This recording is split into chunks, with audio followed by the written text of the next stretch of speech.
Hello there once again, and welcome to the Film Buffet Podcast. I'm your resident film buff, Tom, and with me once again is Mr. Robb Gallo. How are you doing today? Oh, I'm doing just swimmingly, Tom. Thank you for having me once again. So we might as well just get right into the news, I suppose. Big news week, actually, compared to the last episode where we were kind of struggling a little bit to find some stuff to talk about outside of Venom, which kind of dropped on us, and we don't really know too much about that more, but what did happen also this week was several Oscar-winning actor Daniel Day-Lewis decided he's going to retire. Of course, you know him best from his big movies like There Will Be Blood, Lincoln, Gangs of New York, Last of the Mohicans, My Left Foot, you name it. It probably won an Oscar. Yeah. Anyway, I thought he was already retired.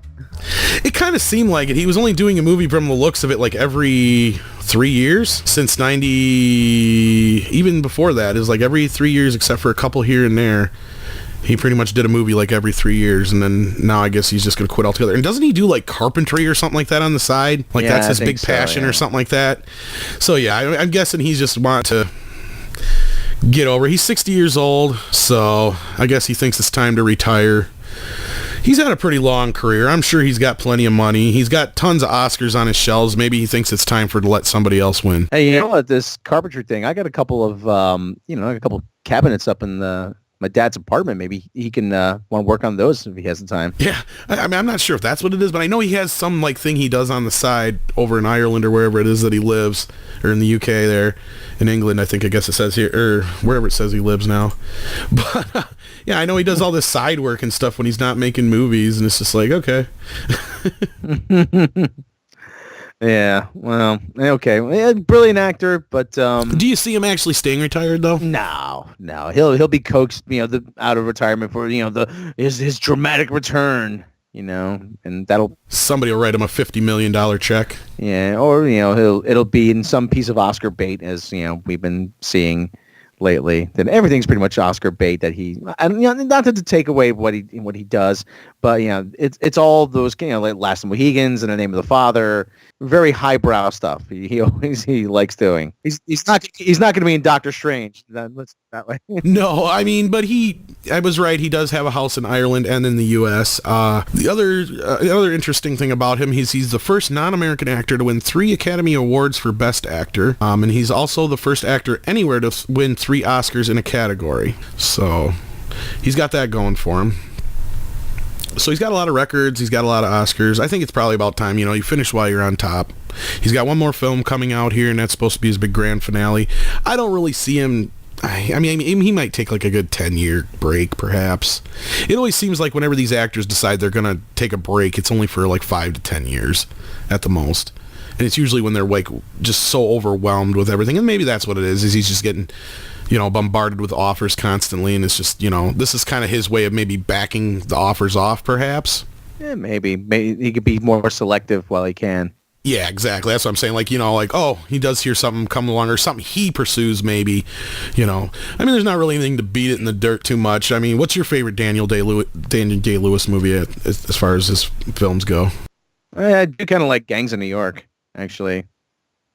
Yeah. Yeah, that's probably one of his better ones as far as I go. I mean, I don't have any that I'd really pick probably like to stand out. See, that's the thing, is none of his movies really stand out to me as like these movies that I've got to watch at least once a year, I mean, I remember watching like The Boxer and a couple other ones last few years. I just, I'm not really necessarily, it's not something I'd ever really watch again, Same thing with The Last of the Mohicans. I seen that in school. I'd never had the urge to watch that again.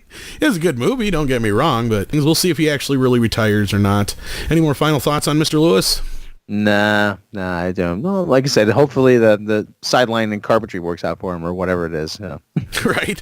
Oh, I'm sure he's doing just fine. So I guess moving on then to the big news. I did do a small little special report on this, but I really wanted to get in depth about this with you.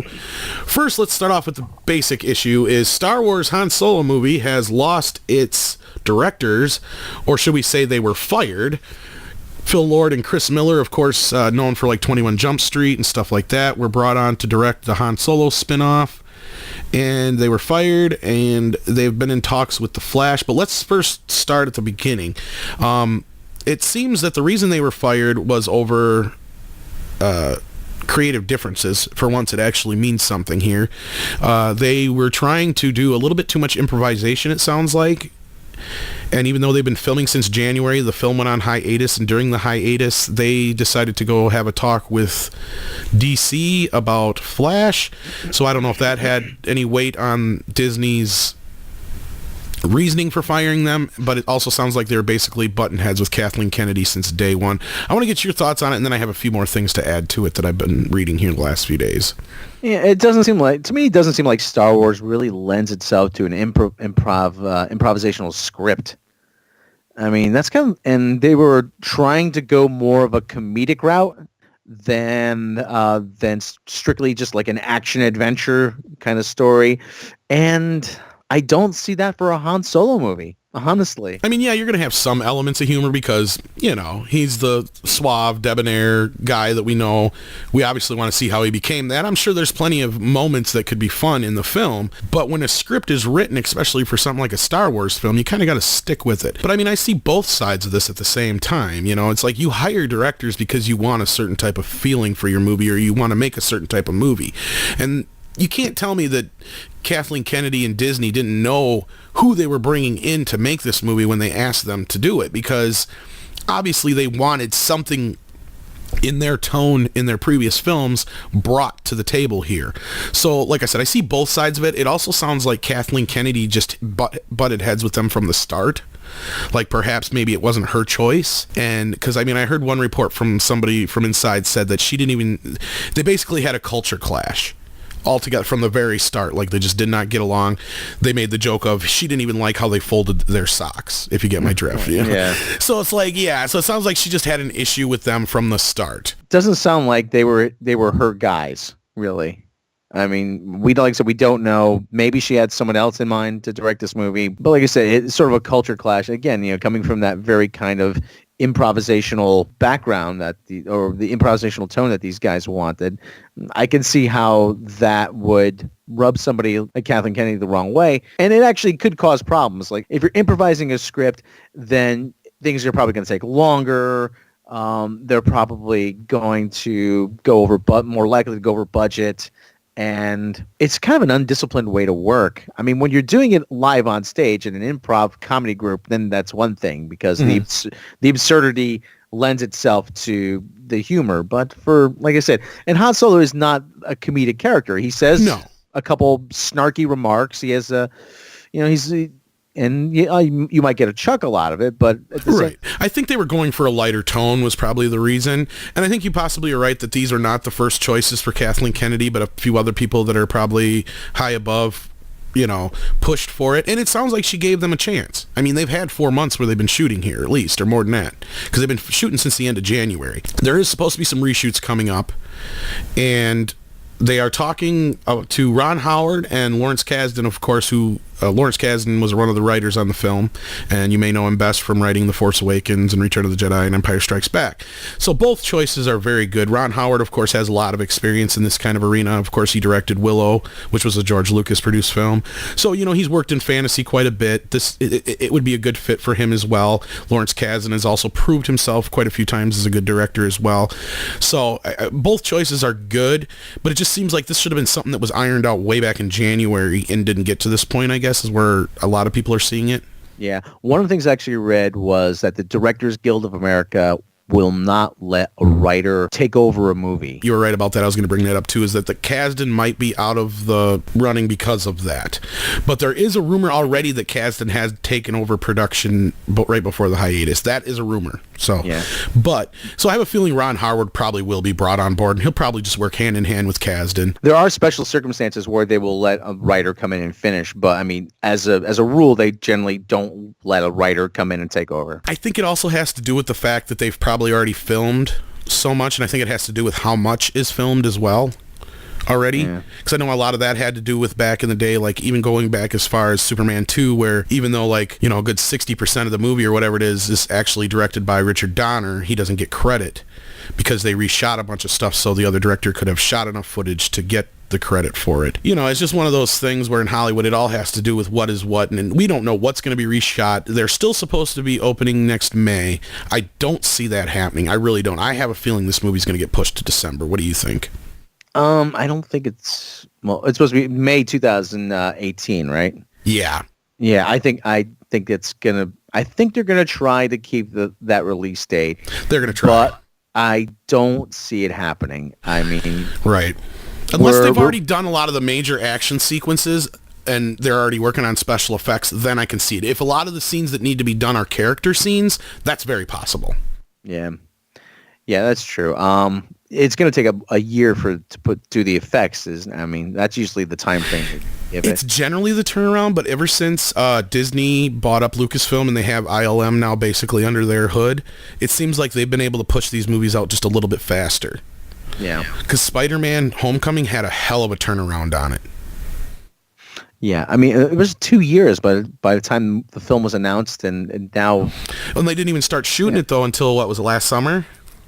Yeah, I think you're right. So, yeah, I mean, that's what I'm saying. It was after Civil War that they started shooting it and everything. So, I mean, they just barely got a year in. So, I mean, it's very possible that as long as they've done a lot of the special effects work so far, which it just depends on how the production works, I know, and who they have and when they have them. But the reshoots coming up will be very interesting. And this is not the first time, obviously, the Star Wars film has had reshoots. We just had a reshoot situation with Rogue One, but that actually fixed the picture from what we've heard and read. And this is not also the first time that Disney has had an issue with a Star Wars director. The last time, of course, was Josh Trank. But we know the circumstances there were a little bit different. What are your feelings here on this whole situation? Do you think Disney really has this under control, or is it starting to derail on them? I think that it has gone off the rails, but if anybody can put it back on the rails, it's Disney. I think they're definitely been thrown for a curve, but like I said, they have the resources to fix this, and we've seen that they can fix this. Right. Especially with Rogue One. Rogue One, not my favorite Star Wars film, but still a solid movie. And I think there's people are skeptical of a Han Solo movie, but I think there's enough there for a decent film. I think a lot of people are hoping that the film gets canceled altogether. And if we were earlier on in the production, that's a possibility, but I don't think so now. I think they've gone way too far. They've shot way too much, sunk way too much money into this. So it's going to happen.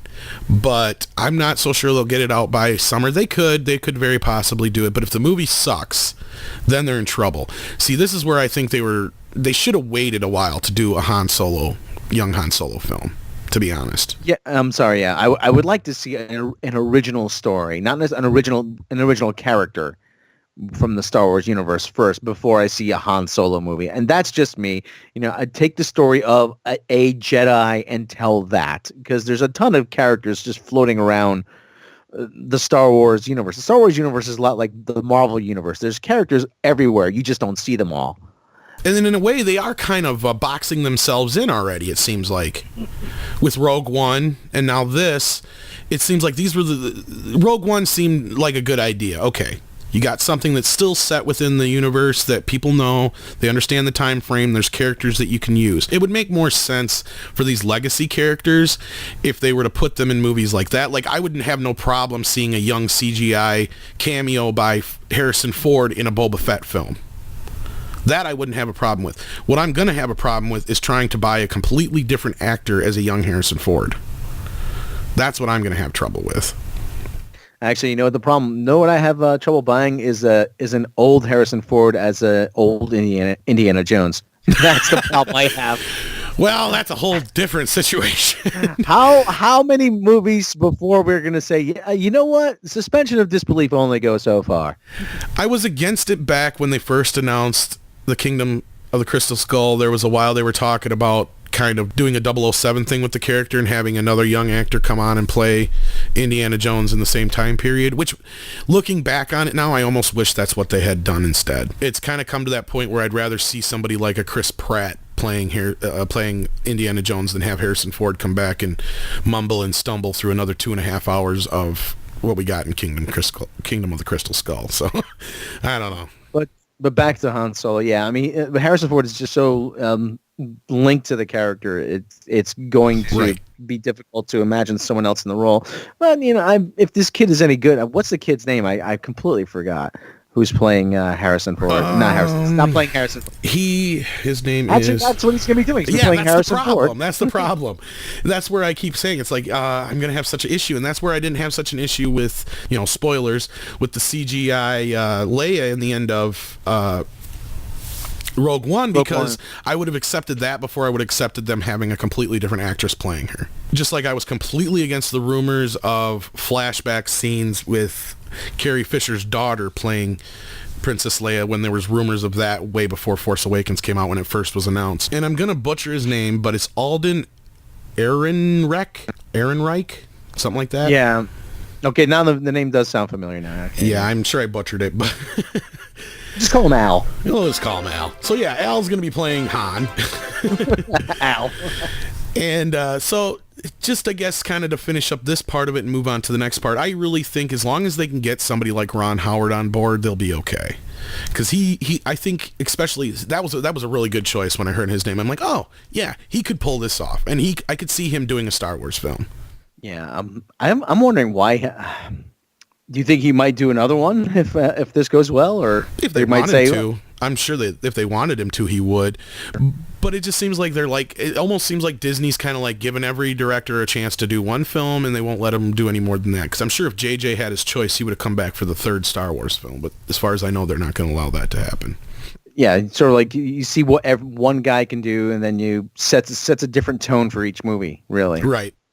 Well, and I think that even though Force Awakens did very, very well, you still had a lot of those EU fans that were completely upset about it and will rake JJ through the coals whenever they get a chance. So I think Disney's just going to be like, it's good. He's had his chance. He did his movie. Unless it's like maybe 10 years down the road, I don't see them allowing a director to take over another film again as far as doing more than one. Yeah, I think you're right about that. So it's, we brought up Superman 2 before, the Richard Donner. Yeah. He worked on Superman 2. It's actually, they filmed those two movies back to back. Yes, they did. Yeah, they were filming actually at the same time. And then when they got like so far down the road, they're like, well, we're out of money. We need to get this first movie out first. So they finished the first film. And then when they decided to go back to the second film and finish it, the producers and Richard Donner didn't get along. So they decided to hire Richard Lester, who, of course, is more well-known for some 007 movies and stuff like that, which he did an okay job. But I like Richard Donner's version of the Superman 2 better if you've ever seen it. Oh, yeah. I've actually not seen the Richard Donner cut. Actually, Richard Lester, most famously, he directed A Hard Day's Night. Yep, that too. Yep. And Help. Yep.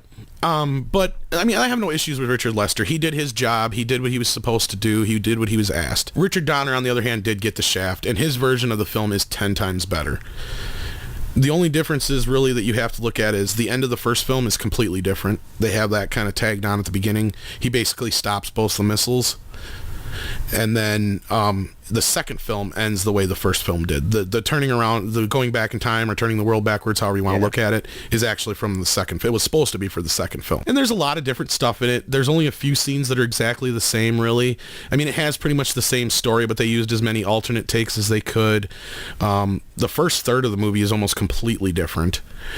And if you ever get a chance, it's worth it. Not to get too far off track here, but they had to use the test footage from Christopher Reeve and Margot Kidder. Screen test. The screen test? Yeah, the screen test. They used those for the actual scene, but instead of Clark just falling into the fire at Niagara Falls and burning his hand and she realizing he didn't burn his hand and how stupid that reveal was, she's standing there with a revolver pointing at Clark and says, if you're Superman, you better turn into Superman right now, and da-da-da-da-da, and going through this whole thing. She's like, before I wasn't sure, but now I am, because she refers to another scene that wasn't in the Richard Lester cut, but is in the Richard Donner cut, where she jumps out of a window in the earlier part of the film, and she goes, you're gonna have to do something, because one way or another, either you're gonna get shot or whatever. So she shoots the gun, and he's like, if I wasn't Superman, Clark Kent would be dead right now. And she's like, with blanks.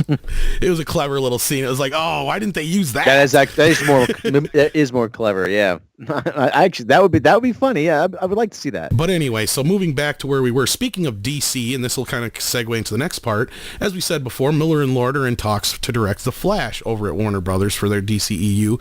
Now that to me seems like a much better fit, probably. What do you think? It's more, the character's more fitted to their style of filmmaking. Yeah, I mean, like I said, more a character that throws out more one-liners, more it's sort of a lighter kind of tone.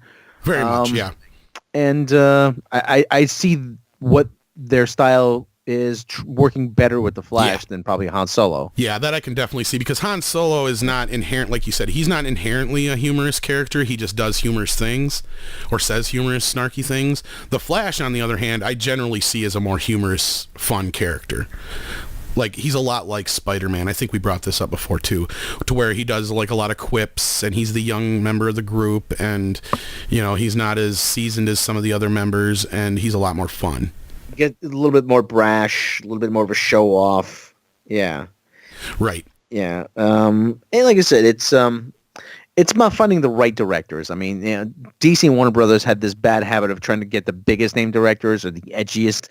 I'm like, no, you have to find the right director. And not to compare too closely to Marvel, but Marvel always has this really good penchant for taking a director and that you probably wouldn't have thought of, and they turn in a good movie. They use a lot of comedy directors because they're all pretty big geeks, and they know how to keep a story going too. Right. Well, that's the thing with Disney. They've managed to, with the Marvel films, make each and every one of those movies feel like a completely different genre, even though they're in the same universe. And that's what I love about that universe, is that, because like Civil War is a completely different movie than what A Winter Soldier was, even though, it's the same series. But they feel completely different, even though they still feel like they're in the same universe. It's one of those things, the same thing with Guardians of the Galaxy. You get a completely different feeling when you watch that film. That's what I love about Marvel so far, but DC has had that problem, and even though Wonder Woman was what it was, I didn't care for it as much. I at least like that they're on the right track now, and I do like that DC is starting to bring in a lot of different directors, because Zack Snyder's vision was just getting too bulky for the entire thing. Not to dump on Zack again, but I'm just glad they finally have some other directors, because I think I brought this up before, possibly, where the one thing I did like about Suicide Squad is it didn't look like the other films. It was brighter. It was, more artistic in a lot of ways. Yeah. Like you said, yeah, you're right. Yeah. I don't want to call the Snyderverse, but the Snyderverse was going to collapse under its own weight, really, at some point. Yeah. I mean, and I am not a fan of Batman versus Superman at all. There's only so much of the pretentious dialogue and the faux Wagnerian score you can take. Like I said, though, I do like that they're getting some other people involved in this universe. I'm really excited to see what Joss Whedon is going to bring to the table for Justice League. Even though the reports are saying they're not planning on changing too much, you and I both know that they're adding a ton more of Wonder Woman now in these reshoots. I guarantee it. There's no way there's not. Oh, yeah. Yeah, they're going to ride that pony for all it's worth. Yeah. So, basically, unless there's anything else you have to say about that, I mean, I think we both kind of are in agreement that Miller and Lord would probably fit best at the Flash over in DC if that's where they're going, so. And hopefully Ron Howard can take over and do his best job with Han Solo. That's one of the ones that I'm probably the most leery about, really. Of all the Star Wars movies they've announced and there could be coming, that's the one that I'm like, I just don't know if that's going to work. Well, Jake, who co-hosts occasionally over on my channel, he called Rogue One basically filler. I'm like, yeah, I'll see it. And same thing with the Han Solo movie. I mean, yeah, if it sucks, no big deal. Well, they're both kind of a good comparison to Wonder Woman in a sense that they carry very little weight on the universe because their events have already happened. And they're kind of boxed into where you can't really do anything too crazy or original with it, otherwise it's going to go off track. So I don't like that when they keep... That's one thing I do agree with John Campea on, is prequels are generally not the best way to go, because you're boxing yourself in and they carry very little weight on the universe. And so what if Wonder Woman was such a big hit? It had so little to do with what's coming, and it had very little to do with what we've already gotten with Batman v Superman and stuff. So it really is kind of pointless. One of the big problems I had with Rogue One was it felt very paint by numbers. Yeah. We knew where we were going. We knew how it was going to end. It was just a matter of how would we get there. Right.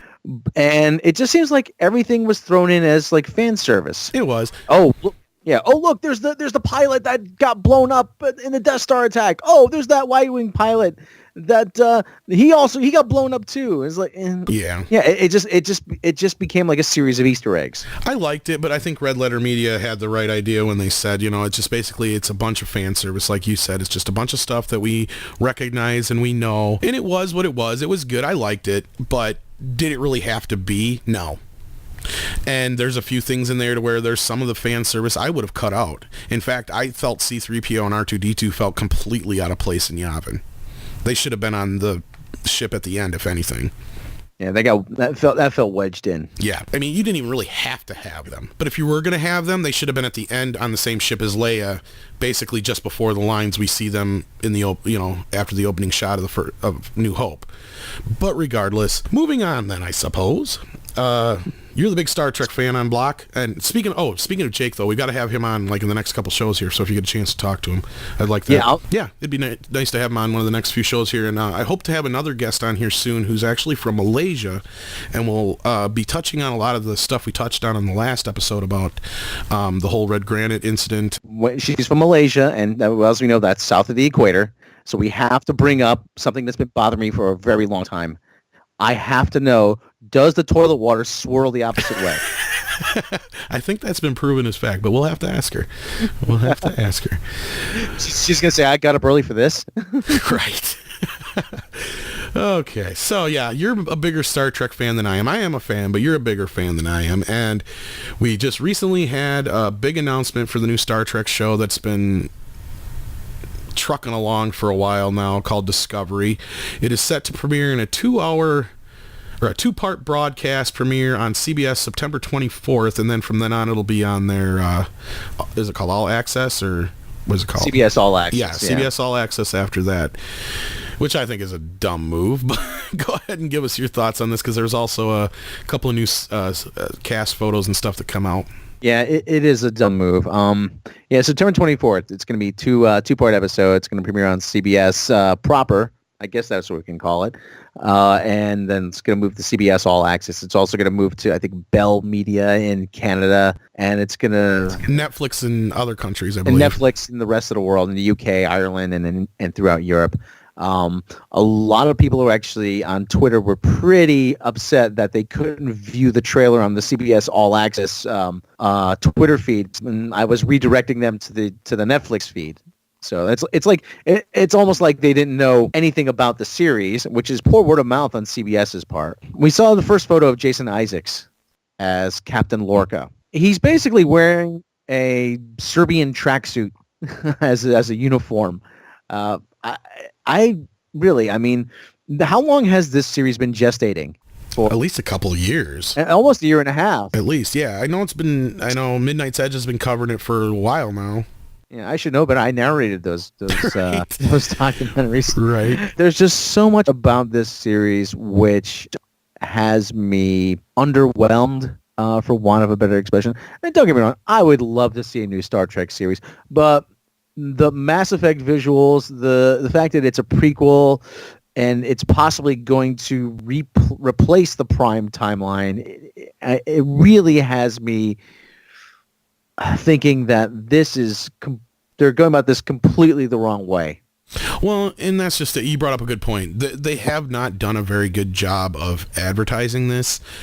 I doubt many of the general audience even knows it exists, and it seems like most of the fans that know it exists either are completely against it or they're still hung up on what has happened to this point with the franchise. And I don't know, like I said, I haven't gotten into too much of the drama, and I will post a link down below for Robot Shlomo channel, which is Rob's channel, where he does some videos on it, and I'll also post down the link below for Midnight's Edge, where you can look on there and find their videos about the whole thing, because there's quite a few. But yeah, go ahead and check that out if you guys don't know what's going on, because I know a little bit just from watching the videos, but there's just so much going on behind the scenes with this right now, with Star Trek in general.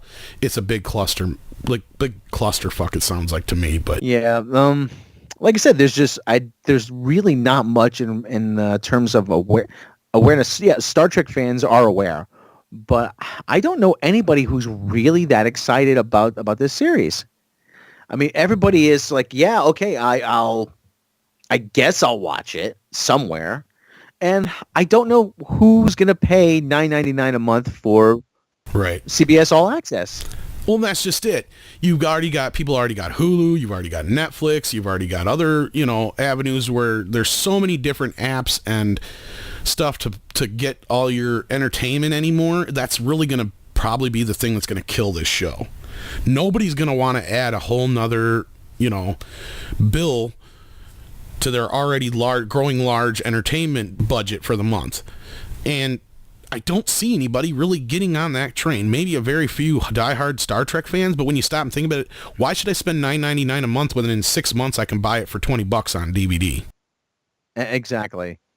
And actually, there's 2 tiers of CBS All Access. Okay. There's the one $9.99 a month for the premium tier, and there's another tier for $6.99 a month, but you have to watch commercials. Right. But one of the things, though, you do get access to the entire CBS back library. And, as much as I love The Odd Couple, I've seen those a zillion times, As much as I love MASH, right. I can see that Sunday mornings on AMC or whatever. I'm like, I don't think seeing old seasons of The Amazing Race, as much as I love that, is really worth $9.99 a month. Or Survivor. 30 years of Survivor is probably on there. Yeah, exactly. But no, that's just it. This is where I think it's stupid. And I don't see where it would be an issue if they had, put all the shows on there first for a while and then broadcast them on a station. Or even better, put it on demand on cable systems. You charge $2.99 an episode. There you go. Or whatever. And you sell the entire season on demand, which is what they do a lot now. Yeah, anyway. Well, that's where I was saying, why are a lot of these people, I don't see anybody wanting to pay $6.99 or $9.99 a month for however many months the show runs, when they can just wait a little while and buy the Blu-ray or DVD, or like you said, buy the whole thing digitally. And like you said, there's even places like where you can buy a whole season before it's on, so then when the new episodes come up, you get them right away. Yeah, I think the real problem here is Les Moonves. I mean, Les Moonves is a guy he's a very very hands-on guy. Yeah. But he's an old television guy. He worked at Lorimar in the 80s, and, he worked at, I can't remember, I think he worked at Paramount. He used to be a CEO of the I think you're right. And he's just an old television guy. I don't think he understands anything about digital formats and streaming or anything like that. He doesn't even like Star Trek, from what I've read. Well, and that's very possible is why it's getting buried too. I mean, they almost are doing it out of necessity because they know they have to, because if they don't keep the franchise going, it's going to die. Yeah, I like I said, I don't see people adding another entertainment service, like you said, for another $9.99, even $6.99 a month. I mean, cord cutters always say, "Oh yeah, I saved so much money." But then you start with you start with the Hulu, you start with the Netflix, you start with MLB TV, you start with NBA TV, and eventually it adds up to just as much as cable. You might as well just have cable. Actually, more probably when you stop and add it up. Yeah, probably more. You're right. Like I said, I think that this show would work much better on the CW. Right. I really do. Because that is sort of the superhero genre, horror, science fiction home right now for a lot of these shows. That's their niche. They've kind of cornered that, yeah. And I see Star Trek fitting in very nicely on that network. And there's also, rumor has it, Nicholas Meyer, who directed The Wrath of Khan. Supposedly he is working on a Star Trek project. Interesting. I wonder what that could be. Now, maybe it's another movie. I don't know, but he hasn't directed a Star Trek, anything Star Trek related in years. Not since Nemesis, right? Yeah. I don't see another Star Trek movie for a while. I really don't. Not unless they do something completely original or different. I don't see a Star Trek 4 off the Kelvin series at all, unless you think you do. No, I'm kind of. I think it's 80-20 against. I think there's a remote possibility, but the main cast says they have no idea if they're going to be doing another movie. And for as much as people complain about the Kelvin timeline, I kind of like it for what it is. I liked it. It's a big, loud action movie. Yeah, okay. It sort of resembles Star Trek, but not really. But yeah, I kind of accept it for what it is. Would I like another movie in the original Prime timeline? Yeah, of course I would. But I know I'm probably not going to get it. Right. So for the Star Trek fix, and Simon Pegg is good and Zachary Quinto is actually pretty good as Spock, and okay, things could be better, but like I said, I accept it for what it is. It's a big, loud action movie that carries the Star Trek name. And the cast is actually, that's one of the things that kind of won me over, because I don't know if I told the story or not, but I didn't want to go. I got drugged to it by my girlfriend at the time, and I told her flat out the reasons I don't want to see it were all the reasons she wanted to see it, because she was not a Star Trek fan at all.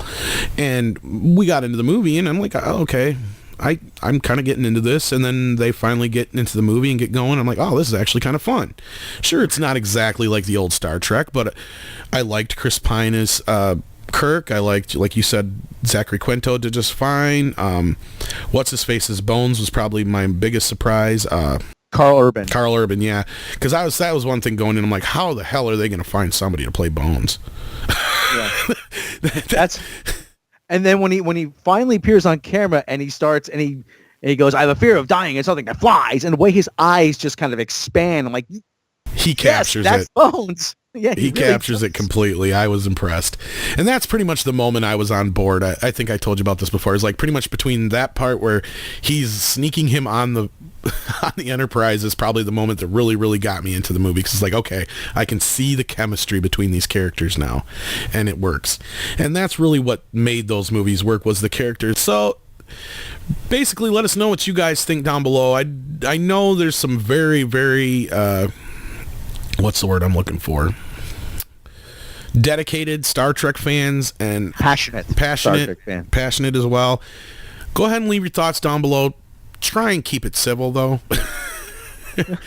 I mean, if you do, because I know Robb's even had some issues on his page with a few people, and we understand you guys are very passionate about Star Trek, and so are we, but it's just movies, and it's just fun, guys. We don't need to get into a big, argument. Just remember we all like the same thing. This is not about us versus them, me versus you. We're all on the same side here. And that's what really should matter. Whether you like the Kelvin Time original series, Next Generation, whatever, it's all Star Trek, like I said, and we're all fans. And we just we just try to get to the bottom of things. That's what Midnight's Edge is about. That's what this channel has been about, is we want to get the true story. We try to look at everything from a very, non-biased point of view. And we all know we're kind of biased because we love these things. That's the whole point that Robb was just saying. We love all the same things. We love comic books. We love superheroes. We love Star Trek. We love Star Wars. We love all these sci-fi adventure things, and we just want good movies. It's the same thing with the whole DC thing and Marvel thing. Most of the aggravation that comes out of those movies is all about disappointment. It's not about hate. It's not about, because if most people hated these things, they wouldn't waste their time to talk about them. At least that's how I feel about it. If I didn't, that's true. If I didn't want a good Batman versus Superman movie, I wouldn't talk about it anymore. Notice I try to avoid talking about Ghostbusters as much as I have to, because I just want to forget about it. I want it to die. I want it to move on. That's kind of where, if I felt that way about some of these other things, that's what I would do. I just quit talking about them. So like I said, we all want these movies to be good. We really do. Right. And there's nothing worse than when I have to do a negative review of something. It really is, because you don't take any joy in tearing something down like that. Right. And I've had two movies here in the last couple months that really felt that way, and that was Alien Covenant and Wonder Woman. Both were fairly good movies for the most part, but they just had issues that I had with both of them, and some other people did, and some people that didn't bother them, and that's completely understandable. It's okay to have a conversation about a movie you didn't like with somebody who did like it, or vice versa, and still have a decent conversation and not have to call, somebody's mother a name. We don't need to get to that point. Yeah, just remember, the best you can hope for is about 60%, really. I mean, the guy, you might think something's the greatest thing in the world. The guy next to you might not like it. The guy next to him might think it's okay. The girl next to him might think it's pretty good, but it could be better. The most you're going to hope for is really 60% with anything. It's rare that we have things that everybody likes. I mean, they exist. Don't get me wrong. But, I mean, And like I said, as long as you're civil about it, and as long as you respect everybody else's opinions, then that's fine. Like I said, you like what you like. I'm not going to tell anybody they shouldn't like something, but right. That's the big problem. Is a lot of people get on people's cases like, "Oh, you didn't like that? What's wrong with you?" It's like you're wrong. It's like, how can you say that? yeah, like I always point out to people, even the Beatles had their critics. Exactly. Well, not everybody's going to like the taste of bacon. I don't know anybody who doesn't, but I'm sure somewhere out there. If you don't like bacon, you're not human. You're wrong. And that's kind of the way I look at it, is how can you tell somebody whether or not they like the taste of a certain food or flavor of a drink? It's the same thing. These movies are kind of the same. And then unfortunately, that's where guys like you and I think, are starting to get really upset, and where things like Midnight's Edge really comes into play is we've gotten to this point where movies are very fast food. They're processed really quickly through the system. There's very little thought put into them. They're one just like the other. Chuck them out. It's not like it was years ago to where, even though, everybody always say, well, movies have always been a business. It's always been about money. Well, yeah, but also back in the day, they also understood that to make money, you had to have a good movie. Nowadays, it's all about the opening weekend. Doesn't matter if the movie's good or not, as long as you can sell a product. Yeah. And lunchboxes and video games that go along with it, and toys and all kinds of cheap crap you find at Walmart. Right. Because I don't see a lot of these films that we've had in the last decade or so really living on the life that, some of the films like we've had from before we were born, and that have continued to be evergreen, like King Kong and Wizard of Oz and all these other films that were big deals, because not just because they were made to make money, but because they actually connected with the audience. And that's the thing that a lot of movies nowadays do not do, is connect with the audience. And that's where I sat in Wonder Woman. I'm like, yeah, it's an okay movie. Technically it works, but it didn't connect with me at all. I know it connected with some people, but it didn't connect with me at all. And you got to understand, not every movie is going to connect with everybody. Yeah, that's our mission at Film Buffet Podcast. Connection. Exactly. And we're glad that we got you guys out there. You guys are seeming to love the show so far. We love hearing from you. In fact, I have an email set up if you guys want to ask us any movie-related questions or anything like that. It's filmbuffetpodcast@gmail.com, all one word, filmbuffetpodcast@gmail.com. Go ahead and send us a question or whatever, and we'll probably put it on the show. Yeah, and if you're emailing us from below the equator, from the south, and please inform us which way the toilet water does swirl. Yes, I mean, I'm Rob really needs to curious know. to find. Yes, this is science, people. It's science. It's important. All right, well, I think with that, we might as well call her a night. I want to thank you for joining me once again, Rob. Oh, thank you for having me. And, of course, you can find him on Robot Shlomo on YouTube, and Midnight's Edge, of course, and at Robot Shlomo on Twitter. You can find my Twitter link down below, and, of course, just hit that subscribe button. If you do, don't forget to hit that little bell, because if you don't, you might not get a notice when something gets uploaded online, and Lord knows you don't want to get behind on the news. Yeah, we always like to stay current. We do. We try. So until next time, folks, thanks for joining us once again on the Film Buffet Podcast.